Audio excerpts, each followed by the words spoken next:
বৌমা, বলি কার কথায় তুমি ওই ফুলদানিটাকে ওই ঘর থেকে এই ঘরে করেছো আমাকে একটু বলবে? কার পারমিশন নিয়েছিলে করার আগে? দুদিন আসতে না আসতে মাতব্বরি শুরু করে দিয়েছো। এটা আমার বাড়ি, আমি কিন্তু একদম সহ্য করব না। এবার থেকে যা করবে আমাকে আগে জিজ্ঞেস করবে, তবে করবে বলে আচ্ছা দিলাম। মা। খিদে পেয়েছে গো, খাবো? একটু খাই। খাও।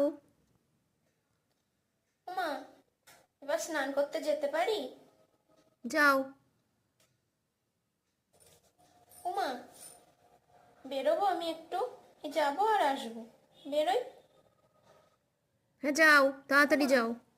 খুব হিসু পেয়েছে, যাবো? ওরে বাপরে, আর চেপে থাকা যাচ্ছে না, যাবো মা। হুম। হ্যাঁ, আপদ একটা। তোমার ছেলে না আমাকে শুতে ডাকছে, যাবো? না মানে, যাও।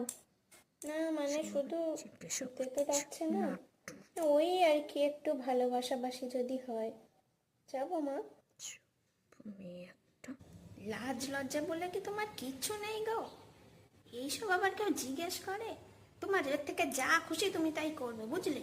তোমার লজ্জা না থাকতে পারে, আমার তো আছে। ছি ছি ছি ছি ছি ছি, মরে যাই মরে যাই। কি কথাবার্তা! আপু, এরকম তো আমি ভাবতেও পারিনি। ছি ছি ছি ছি ছি ছি।